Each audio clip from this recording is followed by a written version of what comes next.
storm, we were at the city council meeting up at the golf course.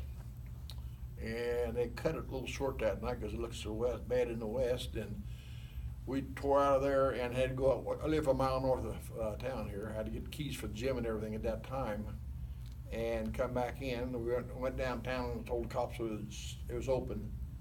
The sheriff department calls us, and so does the city cops call us. And we opened up the shelter.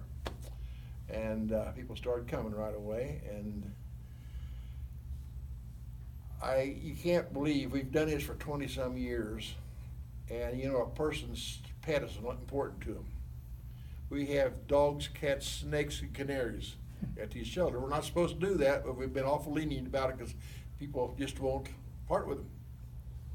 And so the night of the storm, we were in there, and people were coming in, and we put them in the dressing rooms under the bleachers in the big gym.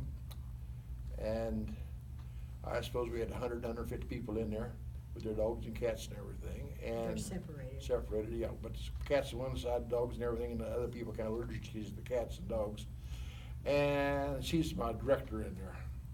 And we had everybody in there, and his door's right beside the northwest corner of the gym here.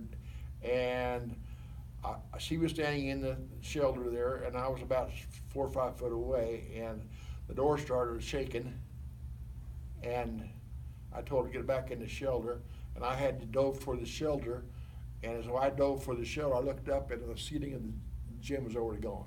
You could see lightning out there. So after the storm, people were screaming and hollering and everything else, so we had a couple of people in real serious condition in there, and no lights, no nothing. A few emergency lights, but not very much. And I thought better get some people in some drier rooms because they were cold and screaming and everything. Well, we got to walking down the hall, and there was no building left west of the gym there. So, in turn, I fell down and broke a kneecap. Well, at that time, your adrenaline's so high, you don't even realize you're hurt that bad. So we stayed in the gym for about 2 hours or more until the cops come and got us and said we had to walk to the nursing home. Well, there was the wires down and everything else in the street out here, but we got to the nursing home, and there was, like I said, I was amazed before, there was probably 8 or 9 ambulances all the way from Concordia to Newton. We're already here.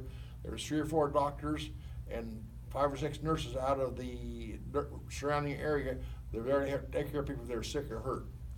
Well, they saw my leg was bothering me, so they put some ice on it right away, and we sat there about an hour and a half, and then a lady, one of the nurses said, "Can I take you home?" I said, "Well, it's about a mile north of town." She said, "I'll do that for you."